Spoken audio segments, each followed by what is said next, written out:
நாம் நோவாவை அவனுடைய ஊழியங்களையும் பற்றி படிக்கிறோம். ஆதியாகமம் 6ஆம் அதிகாரம் 9ஆம் வசனத்திலே இவ்விதமாய் நோவாவை பற்றி நாம் படிக்கிறோம். வாசிக்க கேட்போம். ஆதியாகமம் 6:9. நோவாவின் வம்ச வரலாறு. நோவா தன் காலத்தில் இருந்தவர்களுக்குள்ளே நீதிமானும் உத்தமனுமாயிருந்தான். நோவா தேவனோடே சஞ்சரித்துக் கொண்டிருந்தான். நோவா தேவனோடு சஞ்சரித்துக் கொண்டிருந்தான்.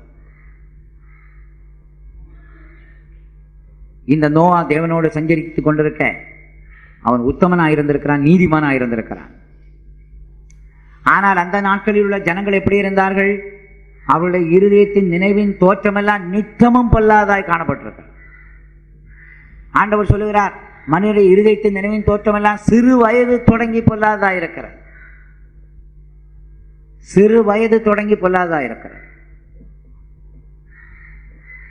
ஆகையினால் அப்படிப்பட்ட ஒரு பொல்லாத உலகத்தில்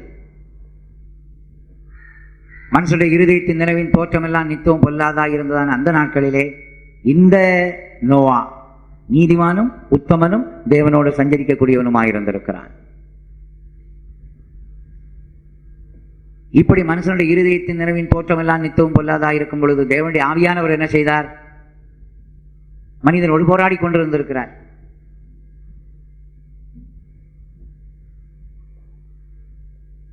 மனிதனோடு போராடி அவருடைய இருதயத்தின் நினைவின் தோற்றமெல்லாம் நித்தமும் பொல்லாததாக இருக்கிறது எச்சரித்திருக்கிறார். ஆனால் மனிதன் ஆவியானவருக்கு கீழ்ப்படியவில்லை.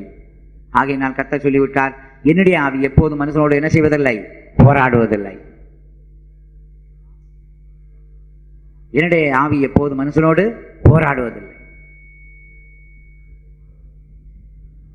அப்படியானால் ஆவியானவர் ஒரு மனுஷனோடு போராடுவதற்கு ஒரு காலமும் இருக்கிறது, வேலையும் இருக்கிறது. அந்த காலமும் வேலை வரைக்கும் போராடுவார்.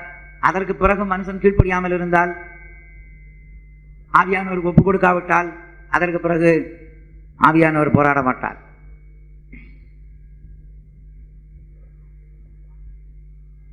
ஆகையினால் நம்முடைய வாழ்க்கையிலே பரிசுத்த ஆவியானவர் ஏதாவது காரியங்களை எச்சரிக்கும் பொழுது, கண்டிக்கும் பொழுது, உணர்த்தும் பொழுது உடனே கீழ்ப்படிய வேண்டும், ஒப்புக் கொடுக்க வேண்டும். இல்லாவிட்டால் ஆவியானவர் நிரந்தரமாக நம்மோடு போராடி கொண்டே இருக்க மாட்டார்.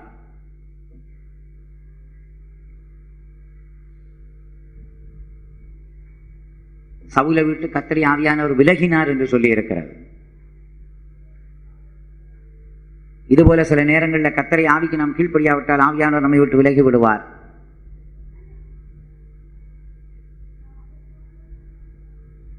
ஆவியானவர் போராடியும் கூட மனுஷன் கீழ்ப்படியாதபடியினால் தேவன் தீர்மானித்தார், முழு மனுக்குலத்தையும் வெள்ளத்தால் அழிக்க வேண்டும் என்று தீர்மானித்தார். ஆகையினால் நோவாவிடம் சொன்னார், நோவாவே, நான் முழு உலகத்தையும் வெள்ளத்தால் மழையினால் அழிக்கப் போகிறேன். நீயும் உன் வீட்டாரும் தப்பிக்கொள்ளும்படியாய் ஒரு பேழையை உண்டு பண்ணு. இந்த நோவா என்ன செய்தான்? தனக்கு இருந்ததான சொத்து சுதந்திரம் எல்லாம் விட்டு ஒரு பேழையை உண்டாக்கினான். அந்த பேழை என்ன? பேழையை கிறிஸ்துவோடு ஒப்பிட்டு பேசலாம், பேழையை சபையோடு ஒப்பிட்டு பேசலாம், பேழையை ஞானசான சத்தியத்தோடு ஒப்பிட்டு பேசலாம். சத்தியத்துக்காக, சபைக்காக, கிறிஸ்துவுக்காக, ஊழியங்களுக்காக நாம் விட வேண்டியதை விட வேண்டும், வெறுக்க வேண்டியதை வெறுக்க வேண்டும், விற்க வேண்டியதை விற்க வேண்டும். விற்று அதை ஊழியத்துக்காக, கிறிஸ்துவுக்காக, சபைக்காக நாம் செலவழிக்க வேண்டும். பிற்காலத்தில் இயேசுநாதர் சொல்லுகிறாரே, என் நிமித்தமாக, சுவிசேஷத்து நிமித்தமாக தகப்பனையாவது, தாயையாவது, மனைவியாவது, பிள்ளைகளையாவது, சகோதரனையாவது, சகோதரியையாவது, நிலங்களையாவது, வீடுகளையாவது விட்டவன் எவனும் துன்பங்களோடு கூட நூறத்தனையாக தாய்மார்களையும், சகோதரர்களையும், சகோதரிகளையும், பிள்ளைகளையும், நிலங்களையும், வீடுகளையும் பெற்றுக்கொள்வான் என்று சொன்னார். ஆனால் இதை முதல் அனுபவித்தது நோவா தான். நோவா இருக்கிற எல்லாவற்றையும் விட்டான், நிலத்தை விட்டான், வீட்டை விட்டான், பணத்தை விட்ட எல்லாவற்றையும் விற்று அதையெல்லாம் சேர்த்து ஒரு பேழையை உண்டு பண்ணினான். கடைசியில் அவன் ஒருவேளை கொஞ்சம் விட்டு இருக்கலாம், கொஞ்சத்தை விட்டு இருக்கலாம். திரும்ப அவனுக்கு கிடைத்தது முழு உலகம் அவனுக்கு சொந்தமானது.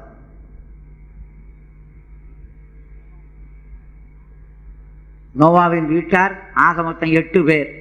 முழு உலகத்தை 8 பங்காய் போட்டு 8 பேருக்கு முழு உலகமும் சொந்தமானது. விட்டது கொஞ்சம், கிடைத்தது நூற்றுக்கணக்கான ஏக்கர் நிலம், ஆயிரக்கணக்கான ஏக்கர் நிலம், லட்சக்கணக்கான ஏக்கர் நிலம், கோடிக்கணக்கான ஏக்கர் நிலம். இதுபோல ஊழியத்துக்காக கொஞ்சம் விட்டோமானால் கர்த்தர் நம்மை வெறுமையாக விட மாட்டார், ஏராளம் நமக்கு தருவார், 100 மடங்கு தருவார். ஒரு தாயை விட்டு பாருங்க, 100 தாய்மாரை தருவார். ஒரு சகோதரியை விட்டு பாருங்க, 100 சகோதரிகள் தருவார். ஒரு வீட்டை விட்டு பாருங்க, நூற்றுக்கணக்கான வீடு தருவார். கொஞ்சம் நிலத்தை விட்டு பாருங்க, நூற்றுக்கணக்கான நிலங்களை தருவார். ஊழியத்துக்காக, சபைக்காக, சத்தியத்துக்காக நாம் விடும் பொழுது இந்த ஆசீர்வாதங்களை பெற்றுக்கொள்ளலாம் என்று இயேசுநாதர் சொன்னதை நோவா எத்தனையோ ஆண்டுகளுக்கு முன்னால் அவன் தன்னுடைய வாழ்க்கையிலே பெற்றான், அனுபவித்தான். கொஞ்ச நிலத்தை விற்றான், கொஞ்ச நிலத்தை விட்டான், கொஞ்சம் வீட்டை விட்டான். கடைசியில் அவனுக்கு முழு உலகமும் சொந்தமானது.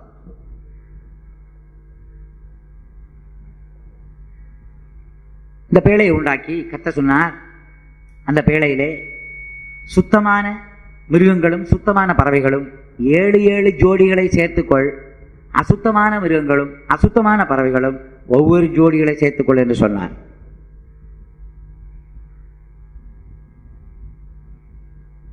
இப்ப 7க்கு 1 அசுத்தமான.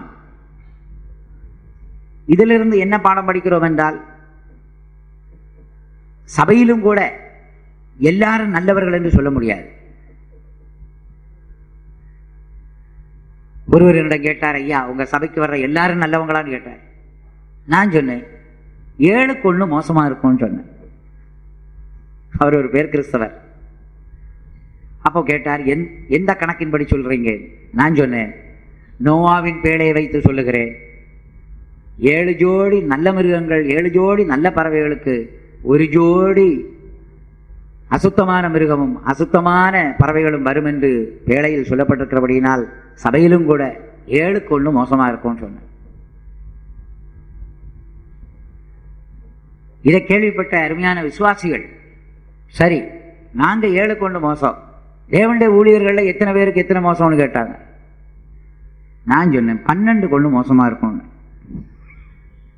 எந்த கணக்குன்னா, கர்த்தராகிய இயேசு கிறிஸ்துவுக்கு எத்தனை சீஷர்கள்? 12 சீஷர்கள். அதுல 1 காட்டு கொடுக்கக்கூடியது, பணாசை உள்ளது, பொருளாசை உள்ளது, மாய்மாலம் பண்ணியது. ஆகையினால் 12க்கு 1 ஊழியர்கள் மோசமா இருக்கும் என்று சொன்னேன். இப்படி கணக்கு சொல்லுகிறது. ஆனால் உண்மையிலே பார்க்க போனால் அப்போஸ்தலனாகிய பவுல் நமக்கு விசுவாசத்தின் வார்த்தையை தருகிறார். என்ன? நான் விசுவாசிக்கிறவர் இன்னார் என்று அறிவேன், அவரிடத்தில் ஒப்பு கொடுத்ததை அந்நாள் வரைக்கும் காக்க அவர் வல்லவராயிருக்கிறார். நாம் நம்முடைய அருமையான விசுவாசிகளையும் அருமையான ஊழியர்களையும் கர்த்தருடைய கரத்தில் ஒப்பு கொடுப்போமானால் அந்த 7க்கு 1 மோசமா இருக்கிறதையும் கர்த்தர் நல்லாக்கிடுவார். ஏன்னா நம்முடைய மார்க்கம் பன்றிக்குட்டிகளை ஆட்டுக்குட்டிகளாய் மாற்றக்கூடிய மார்க்கம். சரிதானே? ஊழியக்காரர்களையும் சிலர் மோசமா இருந்தாலும் கூட நாம் கர்த்தருடைய கரத்தில் ஒப்பு கொடுத்து அவர்களுக்காக ஜெபிக்கும் பொழுது, ஸ்தோத்திரிக்கும் பொழுது அவர்களும் கூட நல்ல ஊழியக்காரர்களாய் மாறுகிறார்கள். அதனால இயேசுநாதர் ஜெபம் பண்ணது போல நாம் ஜெபம் பண்ண வேண்டும். பிதாவே, எனக்கு தந்தவர்களில் ஒருவனையும் நான் என்ன செய்யவில்லை, இழந்து போகவில்லை. கேட்டின் மகன் கெட்டு போனான். அந்த கேட்டின் மகன் தான் யூதாஸ்காரியோத். கேட்டின் மகன் கெட்டு போனானே ஒழிய எனக்கு தந்தவர்களில் நான் ஒருவனே என்ன செய்யவில்லை, இழந்து போகவில்லை. அதனால் நமக்கு தந்த ஊழியக்காரர்களையும் கர்த்தர் பாதுகாப்பார், நமக்கு தந்த அருமையான ஜனங்களையும் கர்த்தர் மாற்றுவார். அந்த வெளிப்பாடு நமக்கு இருக்கிறபடினா தான் சபையில சில அசுத்தமான ஜனங்கள் இருந்தாலும் கூட அவர்களை சபையை விட்டு போகணும் நம்ம சொல்லவே கூடாது. அவர்கள் இருக்கட்டும். என்னைக்காவது ஒரு நாள் பிரசங்கத்தின் மூலமாக, பாட்டின் மூலமாக, தீர்க்க தரிசனத்தின் மூலமாக, சாட்சியின் மூலமாக நிச்சயமாக அவர்கள் திருந்துவதற்கு ஒரு வழி இருக்கிறது. அதனால ஊழியக்காரர்களாகி நாம் எந்த விசுவாசிகளையும் நீ கோயிலுக்கு வராத, கூட்டத்துக்கு வராதன்னு நாம் வாயை திறந்து சொல்ல வேண்டாம். அவன் வருவது தேவ சித்தம் இல்லை என்றால் கர்த்தரே அவனை அனுப்பி விடுவார். ஆதாம அனுப்பின போல கர்த்தர் என்ன செய்வார்? அனுப்பி விடுவார். இல்லாவிட்டால் காயின் போனது போல சிலர்லாம் கர்த்தருடைய சன்னிதானத்தை விட்டு புறப்பட்டு என்ன செய்வார்கள்? போய்விடுவார்கள். நாம வாயை திறந்து நீ வராதே, கூட்டத்துக்கு வராதேன்னு சொல்லக்கூடாது. ஆகையினால சபையிலும் சரி ஊழியங்களிலும் சரி நாம் இப்படிப்பட்டவர்களை நாம் பார்க்க முடிகிறது. சுத்தமான மிருகங்கள் 7 ஜோடி, சுத்தமான பறவைகள் 7 ஜோடி, அசுத்தமான மிருகங்கள் 1 ஜோடி, அசுத்தமான பறவைகள் 1 ஜோடி. இந்த பேழையிலே மிருகங்கள் இருக்கின்றன, பறவைகள் இருக்கின்றன, மனுஷர்கள் இருக்கின்றார்கள். ஆனால் இந்த பேழைக்கு எத்தனை தட்டு? 3 தட்டு. நான் நினைக்கிறேன் மிருகங்கள் எல்லாம் நோவா கீழ்த்தட்டுக்கு தான் அனுப்பியிருப்பார். ஏன்னா அந்த யானை சிங்கத்தை எல்லாம் மேலே ஏற்றுறா, பேழையை பிஞ்சு கீழே விழுந்துடும். பறவைகளுக்கெல்லாம் மேல்தட்டு கொடுத்திருப்பார். ஏன்னு சொன்னால் அடிக்கடி பறந்து போறதுக்கும் வர்றதுக்கும் வசதியா இருக்கு. நோவாவும் குடும்பமும் நடுத்தட்டில் இருந்திருப்பாங்க. ஏன்னா திடீர்னு பறவைகளையும் போய் பார்க்கணும், திடீர்னு மிருகங்களையும் போய் பார்க்கணும். நடுத்தட்டில் இருந்தால் அவங்களுக்கு வசதி. அப்ப நோவாவின் பேழையில 8 பேர் இருந்தார்கள். எத்தனை பேர் இருந்தார்கள்? 8 பேர். நோவா, அவனுடைய மனைவி, 3 குமாரர்கள் சேம், காம், யாப்பேத், அவர்களுக்கு 3 மனைவிமார். ஆக மொத்தம் எத்தனை பேர்? 8 பேர். நான் பேழை சபை என்று சொன்னேனே, இதுபோல சபையிலும் கூட கர்த்தர் 8 விதமான ஊழியங்களை வைத்திருக்கிறார். 1 கொரிந்தியர் 12ஆம் அதிகாரம் 28ஆம் வசனம். தேவனானவர் சபையிலே முதலாவது அப்போஸ்தலர்களையும், 2வது தீர்க்கதரிசிகளையும், 3வது போதகர்களையும், பின்பு வாசிங்கள். தேவனானவர் சபையிலே முதலாவது அப்போஸ்தலரையும், 2வது தீர்க்கதரிசிகளையும், 3வது போதகர்களையும், பின்பு அற்புதங்களையும், பின்பு அற்புதங்களையும், பின்பு குணமாக்கும் வரங்களையும், ஊழியங்களையும், ஆளுகைகளையும், பலவிதமான பாஷைகளையும் ஏற்படுத்தினார். அப்ப சபை என்று சொன்னால் இந்த 8 ஊழியமும் இருக்கணும். 8 ஊழியமும் இல்லாத சபையே இல்லை. நோவாவின் பேழைனா 8 பேர் உள்ள இருக்கணும்.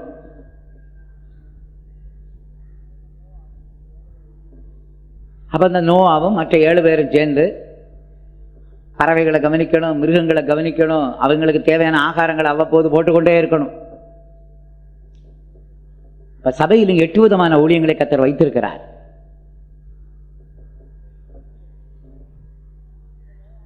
இனிமேல் இந்த நோவாவும் அவனோடு இருப்பவர்களும் சேர்ந்து ஆண்டவர் சொன்னார் நோவாவிடத்துல, நீ பேழைக்குள் இருக்கிற எல்லாருக்கும், மிருகங்கள், பறவைகள், மனுஷர்கள் எல்லாருக்கும் போஜன பதார்த்தங்களை நீ கொடுக்க வேண்டும். ஆகையால் போஜன பதார்த்தங்களை சேர்த்துக்கொள். அது எவ்வளவு ஒரு கஷ்டமான வேலை. வேலையை உண்டாக்கிடலாம். ஆனா ஒவ்வொரு மிருகமும் பறவையும் என்ன சாப்பிடும் என்று நோவா அறிந்து அதற்குரிய போஜன பதார்த்தங்களை சேர்த்து வைக்கிறது சாதாரண வேலை இல்லை, கஷ்டமான வேலை தான். ஆடு என்ன சாப்பிடும், மாடு என்ன சாப்பிடும், சிங்கம் என்ன சாப்பிடும், யானை என்ன சாப்பிடும், குரங்கு என்ன சாப்பிடும், நரி என்ன சாப்பிடும், கோழி என்ன சாப்பிடும், கொக்கு என்ன சாப்பிடும், இதெல்லாம் அறியணுமா வேண்டாமா? நோவாவுக்கு இப்ப பெரிய ஒரு உத்தியோகம் கர்த்தர் கொடுத்திருக்கிறார். என்ன? ஒரு பக்கம் பிரசங்கம் பண்ணணும். எப்படி? மழை வரப்போகுது, நீங்கள் எல்லாரும் பேழைக்குள்ள பிரவேசிங்கன்னு சொல்லி பிரசங்கம் பண்றான். மறுபுறத்தில் பேழையை கட்டி கொண்டிருக்கிறான். இன்னொரு புறத்தில் பேழைக்குள்ள இருக்கிற எல்லாவற்றுக்கும் போஜன பதார்த்தங்களை சேர்த்து வைக்கிற வேலை. அப்ப நோவா போல நாம் ஊழியக்காரலா இருந்தா சபையில வர்ற எல்லா ஆத்மாக்களுக்கும் ஆகாரம் கொடுக்கணும். அதுல சிலர் மனுஷர்களா இருப்பாங்க, சிலர் மிருகமா இருப்பாங்க, சிலர் பறவையா இருப்பாங்க. அதனால்தான் பாஸ்டர் பால் சொல்லுவாராம், மாட்டுக்குள்ளதை மாட்டுக்கு கொடுங்க, ஆட்டுக்குள்ளதை ஆட்டுக்கு கொடுங்கன்னு வாராம். இப்ப மாடு வைக்கோல் தின்னும், ஆடு தின்னுமா? அப்ப ஆட்டுக்கு என்ன கொடுக்கறது? இலையும் புல்லும் தலை கொடுக்கணும். மாட்டுக்கு வைக்கோல் போடலாம். முழு ராத்திரியும் வைக்கோல் போட்டுட்டீங்கன்னா ராத்திரியெல்லாம் அந்த வைக்கோலை சாப்பிட்டுட்டே இருக்கும். ஆனா ஆடு சாப்பிடாது. அப்ப அவர் சொன்னதுன்னு அர்த்தம் விளங்குதா? ஆட்டுக்குரியது ஆட்டுக்கும், மாட்டுக்குரியது மாட்டுக்கும் கொடுங்கன்னு சொன்ன அர்த்தம் என்ன? சபையிலே சிலர் மாடு போல இருப்பாங்க, அவங்களுக்கு வைக்கோல் கொடுத்தா போதும், வைக்கோல் நல்லா சாப்பிடுவாங்க, வைக்கோல். ஆனா ஆடுகளுக்கு வைக்கோல் போட்டால் சாப்பிட மாட்டார்கள். இளந்தழைகள், புல். அப்போ ஒவ்வொரு ஆத்மாவின் நிலவரத்தை அறிந்து அதற்கேற்ற ஆகாரம் கொடுக்கும்படித்தான் நாம் என்ன செய்கிறோம்? இப்போ ஞாயிற்றுக்கிழமை காலையில் ஜனங்களுக்கு சத்தியத்தை சொல்ல வேண்டுமானால் சனிக்கிழமை இரவு தேவ சமூகத்திலிருந்து ஆண்டவரே நாளைக்கு வருகிற ஆத்மாக்களுக்கு ஏற்ற ஆகாரத்தை தாருன்னு போஜன பதார்த்தத்தை சேர்த்து அடுத்த நாள் காலையில் ஜனங்களுக்கு கொடுக்கணும். ஒரு விவசாயி நிலத்தை பண்படுத்தின பிறகுதான் நிலத்தில் என்ன செய்வான்? விதைப்பா. இப்போ ஞாயிற்றுக்கிழமை காலையில் விதைக்கிற வேலை நம்மளுது. ஆனால் அதுக்கு முன்னாலே நீங்கள் ஜெபமணி ஆண்டவரே கல்லான இருதயத்தை உடையும்ப்பா, முள்ளுள்ள நிலங்களை நல்ல நிலமாய் மாற்று ஆண்டவரே, வழியருகே இருக்கிற நிலங்களுக்கெல்லாம் வேலி கட்டும் ஆண்டவரே, இருதயத்தை நுறுக்கும் உடையும் சொல்லி ஜெபம் பண்ணி அந்த நிலத்தை பண்படுத்தி விட்டு அடுத்த நாள் நீங்கள் விதை வச்சு பாருங்க, அந்த வசனம் 100க்கு 100 பலன் தரக்கூடியதாக காணப்படும். ஆனால் நிலத்தில் எருவும் போடணும், உரம் போடணும்ல. அந்த உரம்தான் கிருபை. சொல்லுங்க, உரம்தான் என்னது? கிருபை. கிருபை இருக்கிற இடத்துல சத்தியம் வரும், சத்தியம் இருக்கிற இடத்துல கிருபை வரும். ரெண்டுக்கும் பெரிய ஐக்கியம் இருக்கு. இந்த காந்த சக்தி இரும்பை இழுக்கிறது போல கிருபையும் சத்தியமும் ஒன்றை ஒன்று என்ன செய்யும்? சந்திக்கும். ஜனங்களுக்குள்ள கிருபை இருக்குமானா சத்தியம் வரும், ஜனங்களுக்குள்ள சத்தியம் இருக்குமானா என்ன வரும்? கிருபை வரும். சத்தியம்னா என்ன? நமக்குள்ளே பாவம் இல்லை என்று சொன்னால் சத்தியம் நமக்குள்ளே இராது. நமக்குள்ள பாவம் இருக்கிறது என்று சொன்னால் அதுதான் சத்தியம். இப்போ ஜனங்கள் தேவ சமூகத்தில் வந்தவுடனே ஆண்டவரே எங்கிட்ட கரை உண்டு, திரையுண்டு, பிழையுண்டு, குற்றமுண்டு, குறையுண்டு என்று சொல்லி தங்களுடைய குற்றங்களை ஒத்துக்கொள்ளும் பொழுது தேவனுடைய சமூகத்திலிருந்து கிருபை வந்து இறங்க ஆரம்பிக்கிறது. இந்த கிருபை வந்த பிறகு இவங்க கிருபையை சம்பாதிச்ச உடனே அவரிடத்திலிருந்து திரும்ப சத்தியம் புறப்படும். அந்த சத்தியம் என்ன? உமது வசனமே சத்தியம். சொல்லுங்க, உமது வசனமே சத்தியம். இயேசுநாதர் சொன்னார், உமது வசனமே சத்தியம். ஆகையினால் அந்த கிருபை தான் எரு, உரம். பிறகு அந்த செடி முளைத்து எழும்பும் பொழுது என்ன ஊற்றணும்? தண்ணீர் ஊற்ற வேண்டும். அதுதான் பரிசுத்த ஆவியின் அபிஷேகம். ஆவியானவர் நமக்கு உதவி செய்கிறார். ஆகையினால் நோவாவுடைய கடமை என்ன? போஜன பதார்த்தங்களை சேர்த்து வைக்க வேண்டும். இப்படி போஜன பதார்த்தத்தை சேர்த்து வச்சதுனால நோவாவின் பேழையில சண்டை இல்லை, சச்சரவு இல்லை, பிரிவினை இல்லை. ஏன்னா நோவா அவங்களுக்கு வேண்டியதை கொடுத்துட்டே இருக்கிறார். மனைவிக்கு வேண்டியதை மனைவிக்கு கொடுக்குறான், மருமகளுக்கு வேண்டியதை மருமகளுக்கு கொடுக்குறான், பிரச்சனையே இல்லை. ஒரு பணக்கார குடும்பத்தில் ஒரு தடவை எனக்கு ஃபோன் பண்ணி, ஐயா குடும்பத்தில் பயங்கர சண்டையாக இருக்கு வாங்கன்னு சொன்னாங்க. நான் நினைச்சேன் லட்சக்கணக்கான ரூபாய்க்கு பிரச்சனைன்னு சொல்லி உடனே ஓடி போனேன். அங்கே போனா அந்த மாமியார் சொல்றா, ஐயா என் மருமகள் பாருங்க இன்னைக்கு எனக்கு ஊறுகாய் தரவே இல்லை. என்ன தரல? ஊறுகாய். அப்ப அன்னைக்கு வந்த சண்டை காரணம் என்ன தெரியுமா? ஊறுகாய்க்கு வந்த சண்டை. ஊறுகாய்க்கு விலை என்ன தெரியுமா? 5 பைசா. லட்சாதிபதி வீட்டில் தகராறு எத்தனை பைசாவுக்கு? 5 பைசாவுக்கு. நான் அப்ப மகனை கூப்பிட்டு கேட்டேன், என்னையா இந்த பிரச்சனைக்கு காரணம்? ஐயா நான் என்ன செய்ய முடியும்? ஊறுகாய் பாட்டில் வாங்கி என் மனைவிட்ட கொடுத்தேன், அவ தானேயா அம்மாவுக்கு கொடுக்கணும், அவ கொடுக்கல, நான் என்ன பண்றது? நான் சொன்னேன், அடுத்த மாசத்துல தகராறு வராம இருக்கணும்னா நீர் இன்னொரு ஊறுகாய் பாட்டில் வாங்கி அம்மாவுக்கு ஒரு ஊறுகாய் பாட்டில், மனைவிக்கு ஒரு ஊறுகாய் பாட்டில் கொடு. 20 ரூபாய் தான் ஒரு பாட்டில். என்ன விலை? 20 ரூபாய். அடுத்த மாசம் அப்படியே செய்ததுனால அடுத்த மாசத்துல இருந்து ஊறுகாய்க்கு சண்டை வந்ததே இல்லை, இதுவரைக்கும் வரவே இல்லை. காரணம் என்ன தெரியுமா? மனைவிக்கு வேண்டியதை மனைவிக்கு கொடுத்தான், தாய்க்கு வேண்டியதை தாய்க்கு கொடு. இந்த வெளிப்பாடு நோவாவுக்கு எத்தனையோ வருஷத்துக்கு முன்னால உண்டானபடியினால் அவங்களுக்கு போட வேண்டியதை போட்டான். யானையா இந்தா, சிங்கமா புடி, நரி சாப்பிடு, குரங்கு நீ சாப்பிடு. போட வேண்டிய ஆகாரத்தை போட வேண்டியவங்களுக்கு போட்டதுனால பேழைக்குள்ள சண்டையும் இல்லை, தகராறும் இல்லை, பிரச்சனையும் இல்லை. இதுபோல நம்முடைய சபையாருக்கு கொடுக்க வேண்டிய ஆகாரத்தை நம்ம கொடுத்து கொண்டே இருப்போமானால் சபையில பிரச்சனையே வராது. அப்ப யார் யார் எந்த நிலவரத்தில் வந்திருக்கிறார்கள் ஆண்டவருக்கு தான் தெரியும். ஆண்டவரே ஜனங்களுக்கு ஏற்ற சத்தியத்தை சொல்லும், ஜனங்களுக்கு ஏற்ற உபதேசத்தை கொடும் என்று சொன்னால் நிச்சயமாக ஜனங்களுக்குள்ள பிரச்சனை வராதபடி கர்த்தர் பாதுகாப்பார். அப்ப நோவாவுக்கு பெரிய ஒரு ஊழியம் என்ன? பேழையை உண்டாக்குனது ஒரு ஊழியம்தான். ஆனால் பேழைக்குள்ள போஜன பதார்த்தங்களை சேர்த்து வைத்தது இன்னும் ஒரு பெரிய ஊழியம். நீங்கள் இதை தொடர்ந்து ஆதிகாமத்தில் நீங்கள் வாசிக்கிறீர்கள். படிங்க 6ஆம் அதிகாரம் 21ஆம் வசனம். உனக்கும் அவைகளுக்கும் ஆகாரமாக சகலவித போஜன பதார்த்தங்களையும் சேர்த்து உன்னிடத்தில் வைத்துக்கொள் என்றார். போஜன பதார்த்தங்களை சேர்த்து உன்னிடத்தில் வைத்துக்கொள். அப்ப போஜன பதார்த்தத்தை சேர்த்து வைக்கிறது, போஜன பதார்த்தத்தை வேளா வேலைக்கு கொடுக்கிறது ஊழியக்காரர்களாகிய நமக்கு கடமை.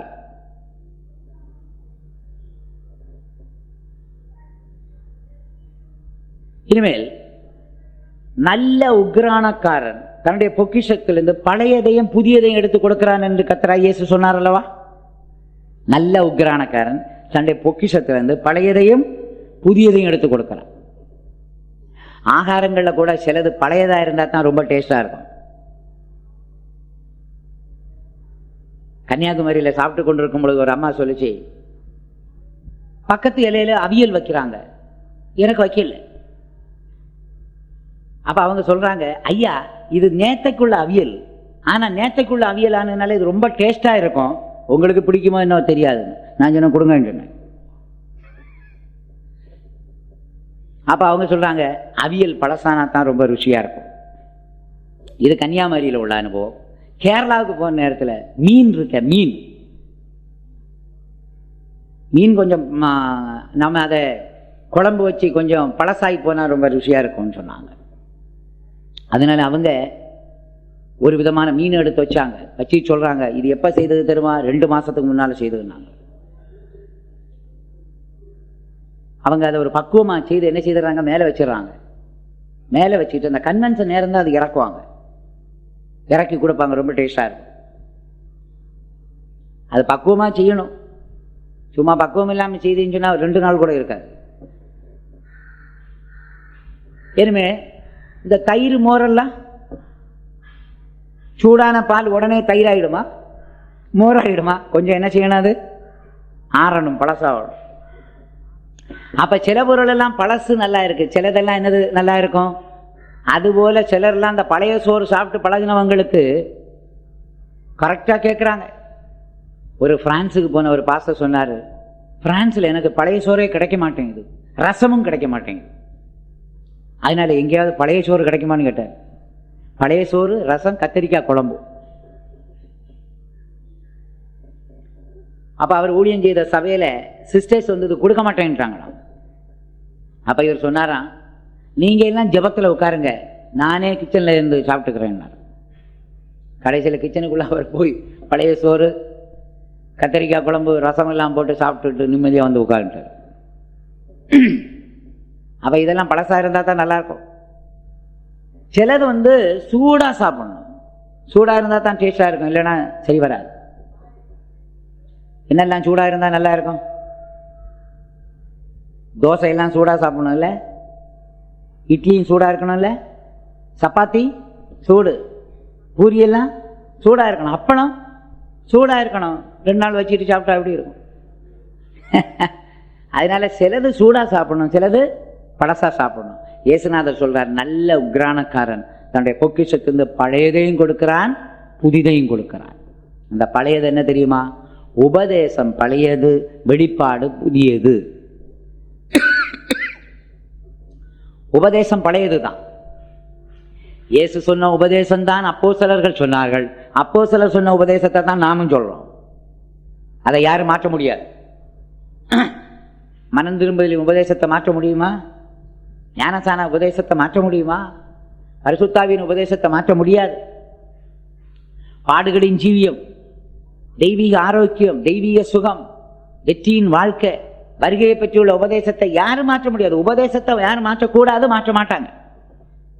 ஆனா வெளிப்பாடு மாறும். வெளிப்பாடு அப்பப்ப புதுசு புதுசா அடிக்கணும். ஒரு தடவை தாவீது நல்லவேன்னு பேசுங்க, அடுத்த வாரத்துல தாவீது கெட்டவேன்னு பேசலாம். அதுதான் வெளிப்பாடு. ஒரு நேரத்தில் ஆபிரகாம் நல்லவேன்னு பேசலாம், அடுத்த நேரத்தில் ஆபிரகாமுடைய பலவீனங்களை எடுத்து சொல்லலாம். ஒரே பிரசங்கத்தை 10 பேர் பேசி பாருங்க, 10 பேரும் 10 வெளிப்பாடு கொடுப்பாங்க. ஆனா உபதேசம் மாறக்கூடாது. எது மாறக்கூடாது? உபதேசம் மாறக்கூடாது. சிலுவக்கல்லை புதிய பூமிக்கு தான் போவான்னு தான் சொல்லணுமே தவிர சிலுவக்கல்லை சியோனுக்கு போவான்னு சொல்லக்கூடாது. பழைய ஏற்பாட்டு பரிசுத்தவான்களும் உபத்திரவ காலத்து பரிசுத்தவான்களும் புதிய வானத்துக்கு தான் போவாங்கன்னு சொல்லணுமே ஒழிய அவங்க எருசலேமுக்கு வருவாங்கன்னு சொல்லக்கூடாது. மணவாட்டி சபை எருசலேமுக்கு தான் போவாள்னு சொல்லணும். பிரதிஷ்டை உள்ள ஊழியக்காரங்க சியோனுக்கு தான் போவாங்கன்னு சொல்லணும். அந்த உபதேசத்துல மாற்றமே கிடையாது. ஆனா வெளிப்பாடு மாறும். பிரியமானவர்களே, ஆகையினால இப்ப நோவாவுக்கு போஜன பதார்த்தங்களை சேர்த்து வைக்கணும். அப்ப என்ன செய்வா? உடனே கொடுக்க வேண்டியதெல்லாம் உடனே கொடுத்தான், கொஞ்ச நாள் வச்சு கொடுக்க வேண்டியதெல்லாம் வச்சு கொடுத்தான். வைக்கோல் எல்லாம் கொஞ்ச நாள் வைக்கலாம் இல்ல? வைக்கோல் இல்ல, விவசாயிகள் அந்த வைக்கோல் எடுத்து அப்படியே ஒரு என்னது அம்பாரமா போர் அப்படியே கூட்டி வச்சிருக்காங்க. கேட்டா சொல்றாங்க, ஐயா இந்த வருஷம் எல்லாம் எங்க மாட்டுக்கு இதை கொடுப்போம்னு சொல்லி. அப்ப வைக்கோல் கொஞ்சம் பழசானாலும் மாடு சாப்பிடுறது இல்லை, நான் புது வைக்கோல் வயல்ல இருந்து வந்தோன்னா தான் சாப்பிடுவேன், அதுக்கு பிறகு நான் சாப்பிட மாட்டேன்னு அது சொல்றது இல்லை. ஒரு வருஷமா வச்சு சாப்பாடு கொடுக்குறாங்களே. ஆனா புல் அதே நேரத்தில் என்ன புல் நல்லது? பசும்புல். அந்த புல்லு தான் ஆடுகள் விரும்பி சாப்பிடும். ஆடு மாடுகள் புல் பசும்புல்ல நல்லா சாப்பிடும். அதனால தான் சில மாடு ஆடுகள் பார்த்தா அந்த நுனி புல்லே சாப்பிட்டுட்டு போகும். பிற புல்லெல்லாம் காலியான பிறகு கீழே இருக்கிறதையும் சேர்த்து சாப்பிடும். தேவனுடைய ஊழியக்காரராகிய நாம் புது புது வெளிப்பாடை கொடுக்கணும். ஆனா உபதேசம் பழசுதான், அதை மாற்ற யாராலும் முடியாது. அது தேவனுடைய உபதேசம், அதுதான் இயேசுவின் உபதேசம், அதுதான் அப்போஸ்தல உபதேசம், அதுதான் நம்முடைய உபதேசம். கரங்களை வைத்து ஒரு அல்லேலூயா சொல்லிவிடுவோம்.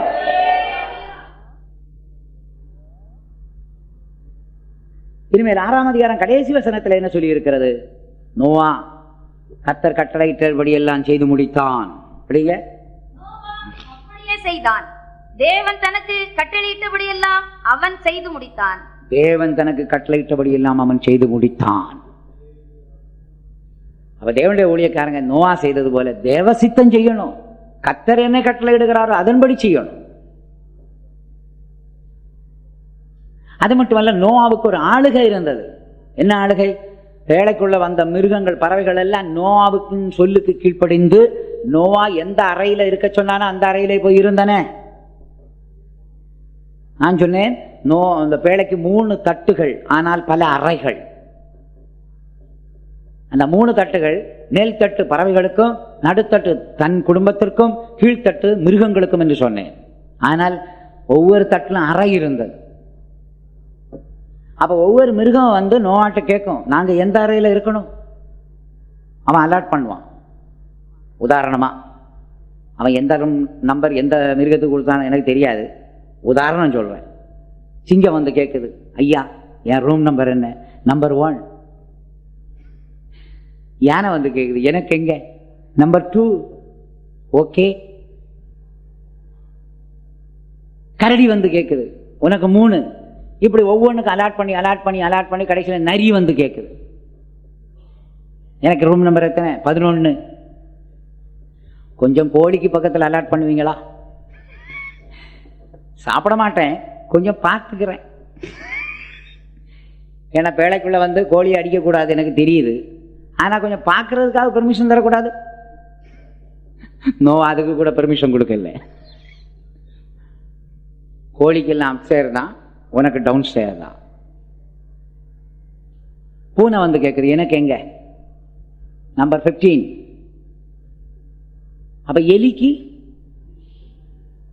அது நான் 25க்கு மேல தான் போட்டிருக்கேன். ஏங்க பக்கத்தில் அலாட் பண்ண அப்பப்ப பார்த்துக்குவேன், இல்லை சாப்பிட மாட்டேன். கீரிக்கு ஒரு நம்பர், பாம்புக்கு ஒரு நம்பர். ஆனா இந்த மிருகங்கள் எல்லாம் உள்ள இருந்தாலும் உள்ள தகராறே கிடையாது. கீரியும் பாம்பும் ஒரே பேழையில இருக்கு, என்ன விடுறதில்ல, சண்டை போடுறதில்ல. கோழியும் நரியும் ஒரே பேழைக்குள்ள இருக்கு, என்ன போடுறதில்ல, சண்டை. இன்னொரு விஷயம் முக்கியமா சொல்றேனே, இந்த சண்டையை பார்க்கணும் பெரிய சண்டை தானே, மாமியார் மருமகள் சண்டை. ஒரே பேழையில மாமியாரும் இருக்கிறாள், மருமகளும் இருக்கிறாள், தகராறே கிடையாது. தகராறு உண்டா? அப்போ சபையார் வந்து ஊழியக்காரனுக்கு கீழ்ப்படிஞ்சு அவனுக்கு அடங்கி இருந்தால் சபையில பிரச்சனையே வராது. கர்த்தரிலிருந்து ஆளுகையை பெற்றுக்கொள்ள வேண்டும். எதை பெற்றுக்கொள்ள வேண்டும்? ஆளுகை, நிர்வாகம், அட்மினிஸ்ட்ரேஷன் ஒண்ணு இருக்குல்ல, நிர்வாகம்னு ஒண்ணு. அதுல பெரியவங்களுக்கு சின்னவங்க கீழ்ப்படியத்தான் வேணும், வேற வழி இல்லை. அப்ப நோவாவுக்கு உள்ள இருக்கிற எல்லாரும் கீழ்ப்படியும் பொழுது, அடங்கி நடக்கும் பொழுது அங்க பிரச்சனையே இல்லை. அதனால தான் அப்போஸ்தலனாகிய பேதுரு சொல்லுகிறார், இளைஞர்களே மூப்பருக்கு என்ன செய்யுங்கள்? கீழ்ப்படியுங்கள். உங்களை நடத்துகிறவர்கள் உங்கள் ஆத்துமாவுக்காக உத்தரவாதம் சொல்லுகிறபடியினால் அவர்களுக்கு கீழ்ப்படிந்து என்ன செய்யுங்கள்? அடங்குங்கள். ஆகையினால் மிருகங்கள், பறவைகள், ஊரும் பிராணிகள், மனுஷர்கள் எல்லாரும் நோவாவுக்கு கீழ்ப்படிந்து நோவாவோட ஐக்கியம் வைத்து நோவா கொடுக்கிற ஆகாரத்தை சாப்பிட்டுக் கொண்டிருந்தபடியினால் அந்த பேழைக்குள்ள எந்த பிரச்சனையும் கிடையாது. நோவா கர்த்தர் கட்டளையிடும்படி செய்தான். இப்படி நோவா தேவனுக்கு கீழ்ப்படிந்தபடியினால் மிருகங்களும் பறவைகளும் யாருக்கு கீழ்ப்படிந்தன? நோவாவுக்கு கீழ்ப்படிந்தன. அதான் ரகசியம். நம்முடைய ஜனங்கள் யாராவது நமக்கு கீழ்ப்படியலைன்னா முதல்ல நம்ம கண்டுபிடிக்க வேண்டியது, ஏதாவது விஷயத்துல நான் தெய்வத்துக்கு கீழ்ப்படியாம போன நானே கண்டுபிடிக்கணும். பிள்ளை உனக்கு கீழ்ப்படியலையா, நீ எதற்கு கீழ்ப்படியவில்லை என்று கண்டுபிடித்தால் நீ அதை சரி பண்ணா உடனே பிள்ளை உனக்கு கீழ்ப்படிவா.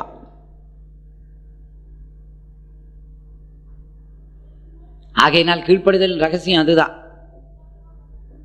சிவந்த சமுத்திரத்திலும் நோவாவின் வேளையிலும் படிக்கிற பாடம் அதுதான். கீழ்ப்படிதல், கீழ்ப்படிதல், கீழ்ப்படிதல். நோவா தேவனுக்கு கீழ்ப்படிந்தான். வேளையில் இருந்த எல்லாரும் நோவாவுக்கு கீழ்ப்படிந்தார்கள். நான் இந்த நோவாவின் வேளை ஞானசான சத்தியம் என்று சொன்னேனே, அதுல நம்ம படிக்க வேண்டிய பாடம் எதுன்னு சொன்னால், நோவாவுக்கு கீழ்ப்படிந்து தேவனுக்கு கீழ்ப்படிந்தவர்கள் எல்லாம் பேழைக்குள்ள பிரவேசித்தார்கள். கீழ்ப்படியாதவர்கள் எல்லாரும் பிரவேசிக்கவே இல்லை. நடந்தது என்ன தெரியுமா? ஒரே தண்ணி கீழ்ப்படிந்தவங்களை மேலே கொண்டு போகிறது. பேழை கீழே இருந்து மேலே போய்கொண்டே இருக்கிறது. கீழ்ப்படிந்தவர்கள் மேலே போய்கொண்டே இருக்கிறார்கள். அதுக்கு அர்த்தம் விசுவாசத்திலிருந்து விசுவாசத்துக்கு போகிறார்கள், நீதியிலிருந்து நீதிக்கு போகிறார்கள், பரிசுத்தத்திலிருந்து பரிசுத்தத்துக்கு கடந்து போகிறார்கள். அது மட்டுமல்ல, ஒரு புதிய உலகத்துக்கு போகிறார்கள். என்ன உலகத்துக்கு போகிறார்கள்? புதிய உலகம். அதே நேரத்தில் கீழ்ப்படியாதவங்களா அதே தண்ணி என்ன செய்தது? அழித்தது. அந்த தண்ணி தான் திருவசனம். திருவசனத்துக்கு யார் கீழ்ப்படுகிறாங்களோ அவங்கள வசனமானது விசுவாசத்திலிருந்து விசுவாசத்துக்கு கொண்டு போகும், நீதியிலிருந்து நீதிக்கு கொண்டு போகும், பரிசுத்தத்திலிருந்து பரிசுத்தத்துக்கு கொண்டு போகும், இன்னொரு புதிய உலகத்துக்கு கொண்டு போகும். யார் திருவசனத்துக்கு கீழ்ப்படியவில்லையோ அவர்கள் நிக்கிரகம் பண்ணப்பட்டார்கள், அழிக்கப்பட்டார்கள். நாம் ஞானசானத்துக்கு கீழ்ப்படியும் பொழுது நமக்குள்ள இருக்கிற கீழ்ப்படியாமையின் பாவத்துக்கு ஒரு தண்டனை உண்டாகும். எப்படி துஷ்டர்கள், துன்மார்க்கர்கள் தண்ணீரினால் அழிக்கப்பட்டார்களோ, இதுபோல தேவனுடைய வசனத்தின் மூலம் நமக்குள்ள இருக்கிற துஷ்ட சுபாவங்கள், துன்மார்க்க சுபாவங்கள் அழிந்து போகும். அந்த கீழ்ப்படியாமையின் பாவம் அழிந்து போகும். ஆனால் கீழ்ப்படிய கீழ்ப்படிய கீழ்ப்படிய நமக்குள்ள தெய்வீக சுபாவம் உருவாகி கொண்டே இருக்கும். ஆகையினால் இந்த வேளையை ஞானசான சத்தியத்தோடும் பேசலாம்.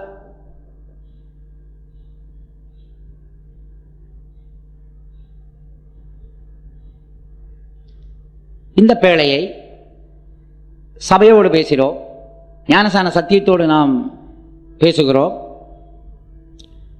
இயேசுவோடு பேசுகிறோம். வேலைக்குள்ள பிரவேசித்தது போல நாம் இயேசுக்குள்ள பிரவேசிக்க வேண்டும். ஏனென்றால்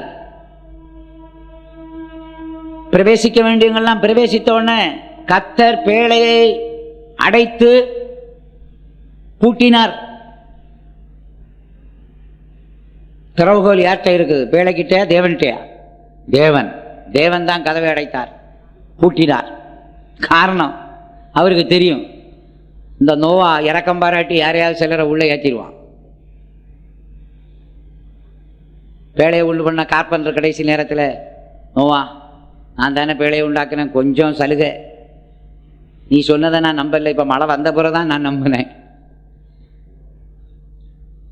அனுசீகமா நோவா என்ன செய்திருப்பான்? கதவை திறந்து விட்டுருப்பான். சொந்தக்காரங்க வந்து கேட்டா இறக்கம் பாராட்டி இருப்பான். ஆனால் நம்முடைய கர்த்தர் எப்படிப்பட்ட கர்த்தர் தெரியுமா? பூட்டக்கூடாதபடி திறக்கிறவரும் திறக்கக்கூடாதபடி பூட்டுகிறவர். அப்ப கிறிஸ்துவுக்குள்ள பிரவேசிக்கிறதுக்கு ஒரு நேரமும் காலமும் இருக்கு. எதுவரை பிரவேசிக்கலாம் தெரியுமா? கர்த்தராய் இயேசுவின் ரகசிய வருவரைக்கும் கிறிஸ்துவுக்குள்ளே நாம் பிரவேசிக்கலாம். அவர் நமக்குள்ளே பிரவேசிப்பார். வருகைக்கு பிறகு நாமும் அவருக்குள்ள போக முடியாது, அவர் நமக்குள்ள என்ன செய்ய முடியாது, வர முடியாது. ஏனென்றால் பரிசுத்தாவியானவர் இருக்க மாட்டார். இன்னைக்கு பரிசுத்தாவியானவர் இருக்கிறபடினால் நாம் இயேசுவுக்குள்ளும் இயேசு நமக்குள்ளும் நாமும் இயேசுவும் சேர்ந்து தேவனுக்குள்ளும் இருக்கிறோம். ஆகையினால கிறிஸ்துவிடத்தில் இருக்கிற அந்த வாசல் என்ன தெரியுமா? கிருபையின் வாசல் திறந்திருக்கிறது. யார் வேணும்னாலும் இயேசுக்குள்ள பிரவேசிக்கலாம். அந்த கிருபையின் வாசல் அடைபட்டு விட்டதென்றால் யார் நினைத்தாலும் உள்ளே பிரவேசிக்க முடியாது. அதுபோல சுவிசேஷத்தின் வாசல் இயேசு திறந்து வைத்திருக்கிறார். இந்த சுவிசேஷத்தின் வாசல் திறந்திருக்கும் பொழுது எவ்வளவு சத்தியத்தை கேட்க முடியுமோ கேட்கணும், எவ்வளவு சத்தியம் படிக்க முடியுமோ படிக்க வேண்டும், எவ்வளவு சத்தியங்களை தியானம் பண்ணணுமோ தியானம் பண்ண வேண்டும், எவ்வளவு சத்தியங்களை மற்றவர்களுக்கு சொல்ல வேண்டுமோ நாம் சொல்ல வேண்டும், எவ்வளவு சத்தியத்தை ஜீவியத்தில் கொண்டு வர முடியுமோ கொண்டு வர வேண்டும். அந்த வாசல் அடைபட்ட பின்பு அதற்கு பிறகு சத்தியத்தை கேட்க முடியாது. அதனால தான் ஆமோஸ் என்ன சொல்லுகிறான்? ஒரு பெரிய பஞ்சத்தை தேசத்திலே அனுப்புவேன். அது ஆகாரக்குறைவினால் உண்டான பஞ்சமும் இல்லை, ஜலக்குறைவினால் உண்டான தாகமும் அல்ல. வசனத்தை கேட்கக்கூடாத ஒரு பெரிய பஞ்சம் உண்டாகும். ஆகையினால் பேழை கிறிஸ்து, பேழை சபை, பேழை ஞானசான சத்தியம். ஆனால் இந்த பேழைக்குள்ள பிரவேசித்தவர்கள் என்ன செய்தார்கள்? கடைசியில் அந்த பேழை வந்து அர்ராத் மலையில் வந்து தங்கியது, மழை நின்றது, தண்ணீர் வற்றி போயிற்று. தேவன் அந்த கதவை திறந்து விட்டார். உள்ளே இருந்த ஜனங்களும் மிருகங்கள் எல்லாரும் வெளியில் வரும் பொழுது பழைய உலகத்தை பார்க்க முடியல. எல்லாம் எப்படி இருக்குது? பூமி புதிய உலகமாக இருக்கு. பழைய மனுஷர்கள் இல்லை, பழைய மிருகம் இல்லை, பழைய ஒண்ணுமே இல்லை, எல்லாம் புதுசா இருக்கு. அப்படியானால் நோவாவும் பேழைக்குள்ள இருந்தவர்களும் அவனுடைய வீட்டாரும் ஒரு புதிய உலகத்துக்கு வந்தது போல வந்தார்கள்.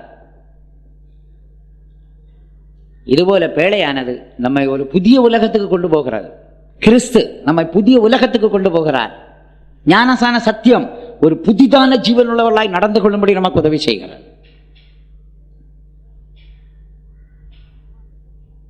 அதனால நோவா செய்த ஊழியங்களை நாம் செய்ய வேண்டும். கர்த்தருடைய மாதிரியின்படியே பேழையை கட்டணும். கர்த்தர் அளவு கொடுக்கல, பேழைக்கு அளவு கொடுத்தார் அல்லவா? அப்ப பேழை கிறிஸ்துவானால் கிறிஸ்துவுக்கு ஒரு அளவு இருக்கு. அந்த அளவு என்ன? கிறிஸ்துவின் நிறைவான வளர்ச்சியின் அளவு. எபேசியர் 4:11. நாம் எல்லாரும் தேவனுடைய குமாரனை பற்றும் அறிவிலும் விசுவாசத்திலும் ஒருமைப்பட்டவர்களாகி கிறிஸ்துவின் நிறைவான வளர்ச்சியின் அளவுக்கு தக்க பூர்ண புருஷராக வேண்டும். ஆகையினால் பேழைக்கு அளவு கொடுத்தது போல கிறிஸ்துவுக்கு ஒரு அளவு இருக்கு. அந்த கிறிஸ்துவின் அளவுக்கு நாம் வளர வேண்டும். அதான் 4ஆம் அதிகாரம் எபேசியர் 4:15 என்ன சொல்லியிருக்கு? அன்புடன் சத்தியத்தை கை கொண்டு தலையாகிய கிறிஸ்துவுக்குள் எல்லாவற்றிலும் வளரும்படி அப்படி செய்தார். எப்படி செய்தார்? 5 விதமான ஊழியர்களை கொடுத்து அவர்கள் மூலம் நமக்கு தருகிற உபதேசம் தான் தலையாகிய கிறிஸ்துவ போல எல்லாவற்றிலும் வளர உதவி செய்கிறது. ஒரு பிள்ளையை பெற்றெடுத்தாலும் போது அது அந்த பிள்ளை வளரணும்னா தாய் என்னெல்லாம் கொடுக்குது? குழந்தையா இருக்கும் பொழுது பால் கொடுக்கணும். அந்த பிள்ளை வளர்ந்த பிறகு பலமான ஆகாரம் கொடுக்கணும். சரிதானே? அதுபோல ஊழியக்காரர்களாகி நாம் ஜனங்கள் மறுபடியும் பிறக்கும் பொழுது குழந்தையா இருக்கிறார்கள், அவர்களுக்கு திருவசனம் ஆகிய களங்கம் இல்லாத ஞானப்பாலை கொடுக்கணும். கொஞ்சம் வளர்ந்துட்டாங்கன்னா அவர்களுக்கு பலமான ஆகாரம், ஆழமான சத்தியங்களை நாம் கொடுக்க வேண்டும். அப்படியானால் அவர்கள் கிறிஸ்துவை போல வளருவார்கள். ஆகையினால் ஏனோக்கின் ஊழியத்தை பற்றி, நோவாவின் ஊழியத்தை பற்றி இன்றைக்கு சிந்திக்க கர்த்தர் நமக்கு உதவி செய்தார். நாம் எல்லாரும் கண்களை மூடி ஜெபம் பண்ணுவோம். எங்கள் அருமையான நல்ல பிதாவே, இந்த வேலைக்காய் உம்மை ஸ்தோத்திரிக்கிறோம் அப்பா. ஏனோக்கு எப்படி ஜீவித்தான், எப்படி ஊழியம் செய்தான் என்று நாங்கள் அறிந்தோம். உம்மோடு கூட இந்த நாட்களில் சஞ்சரிக்க எங்களுக்கு உதவி செய்யுமாண்டவரே. உம்முடைய வருகைக்காக காத்திருந்து தவிக்கக்கூடிய அனுபவத்தை தாருமாண்டவரே. அது மட்டுமல்ல, உம்முடைய வருகையை பற்றி, உம்முடைய நியாய தீர்ப்பை பற்றி ஜனங்களுடைய வருங்காலத்தை பற்றி அவர்களுக்கு சொல்லிக் கொடுக்கக்கூடிய அளவுக்கு எங்களுக்கு அதுக்கு ஏற்ற தூதுகள், உபதேசங்கள், சத்தியங்களை எங்கள் மூலம் வெளிப்படுத்த வேண்டும் என்று வேண்டிக் கொள்கிறோம். அந்த நோவா செய்த ஊழியத்தை போல நாங்களும் ஊழியம் செய்யும்படி நீர் எங்களை அழைத்திருக்கிறீர் ஆண்டவரே. ஆண்டவரே, அவனுக்குள்ளே பிரதிஷ்டையின் ஜீவியம் இருந்தது. உத்தமமாய் அவன் ஜீவித்து தெய்வத்தோடு சஞ்சரிக்கக்கூடியவனாய் காணப்பட்டான். ஆண்டவரே, அவன் ஒரு பேழையை உண்டு பண்ண வேண்டும் என்றும் பேழைக்குள்ளே வருகிறதான மிருகங்கள், பறவைகள், ஊரும் பிராணிகள், மனுஷர்களுக்கு ஏற்ற ஆகாரத்தை சேர்த்து வைக்க வேண்டும் என்றும் நீர் கட்டளையிட்டீர் ஆண்டவரே. உம்முடைய கற்பனையின்படியே அவன் பேழையை கட்டி முடித்தான். ஆண்டவரே, அதற்குள்ளே பிரவேசித்தவர்கள் பாதுகாக்கப்பட்டது போல இந்த நாட்களில் ஆண்டவரே, உமக்குள்ளே பிரவேசிக்கிறவர்கள், ஞானசாந்த சத்தியத்தை ஒப்புக் கொடுக்கிறவர்கள், சபைக்குள்ளே வருகிறவர்கள் நிச்சயமாய் பாதுகாக்கப்படுவார்கள். அவர்களுக்கு தேவையான ஆகாரத்தை நீர் ஊழியர்கள் மூலம் கொடுத்து கொண்டிருக்கிறபடி நான் ஸ்தோத்திரம். நாங்கள் எல்லாரும் உம்மை போல வளர உதவி செய்யும். நம்முடைய வருகைக்கின்ற எங்களை ஆயத்தப்படுது. இயேசுவின் மூலம் கேட்கிறோம் பிதாவே, ஆமென். நம்முடைய கர்த்தராகிய இயேசு கிறிஸ்துவின் கிருபையும் பிதாவாகிய தேவனுடைய அன்பும் பரிசுத்தாவின் ஐக்கியமும் நம் அனைவரோடும் இன்றும் என்றும் சதாகாலங்களில் உண்டாயிருப்பதாக, ஆமென். நோவாவின் ஊழியத்தை பற்றி இன்றைக்கு சிந்திக்க கர்த்தர் நமக்கு உதவி செய்தார். நாம் எல்லாரும் கண்களை மூடி ஜெபம் பண்ணுவோம். எங்கள் அருமையான நல்ல பிதாவே, இந்த வேலைக்காய் உம்மை ஸ்தோத்திரிக்கிறோம் அப்பா. உம்மோடு கூட இந்த நாட்களில் சஞ்சரிக்க எங்களுக்கு உதவி செய்யும் ஆண்டவரே. உம்முடைய வருகைக்காக காத்திருந்து தவிக்கக்கூடிய அனுபவத்தை தாருமாண்டவரே.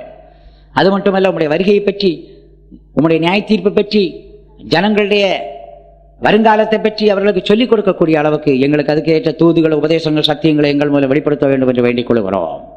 அந்த நோவா செய்த ஊழியத்தை போல நாங்களும் ஊழியம் செய்யும்படி நீர் எங்களை அழைத்திருக்கிறீர் ஆண்டவரே. ஆண்டவரே, அவனுக்குள்ளே பிரதிஷ்டையின் ஜீவியம் இருந்தது. உத்தமமாய் அவன் ஜீவித்து தெய்வத்தோடு சஞ்சரிக்கக்கூடியவனாய் காணப்பட்டான். ஆண்டவரே, அவன் ஒரு பேழையை உண்டு பண்ண வேண்டும் என்றும் பேழைக்குள்ளே வருகிறதான மிருகங்கள், பறவைகள், ஊரும் பிராணிகள், மனுஷர்களுக்கு ஏற்ற ஆகாரத்தை சேர்த்து வைக்க வேண்டும் என்றும் நீர் கட்டளையிட்டீர் ஆண்டவரே. உம்முடைய கற்பனையின்படியே அவன் பேழையை கட்டி முடித்தான். ஆண்டவரே, அதற்குள்ளே பிரவேசித்தவர்கள் பாதுகாக்கப்பட்டது போல இந்த நாட்களில் ஆண்டவரே, உமக்குள்ளே பிரவேசிக்கிறவர்கள், ஞானசாந்த சத்தியத்தை ஒப்புக் கொடுக்கிறவர்கள், சபைக்குள்ளே வருகிறவர்கள் நிச்சயமாய் பாதுகாக்கப்படுவார்கள். அவர்களுக்கு தேவையான ஆகாரத்தை நீர் ஊழியர்கள் மூலம் கொடுத்து கொண்டிருக்கிறபடி நான் ஸ்தோத்திரம். நாங்கள் எல்லாரும் உம்மை போல வளர உதவி செய்யும். நம்முடைய வருகைக்கின்ற எங்களை ஆயத்தப்படுது. இயேசுவின் மூலம் கேட்கிறோம் பிதாவே, ஆமென். நம்முடைய கர்த்தராகிய இயேசு கிறிஸ்துவின் கிருபையும் பிதாவாகிய தேவனுடைய அன்பும் பரிசுத்தாவின் ஐக்கியமும் நம் அனைவரோடும் இன்றும் என்றும் சதாகாலங்களில் உண்டாயிருப்பதாக, ஆமென்.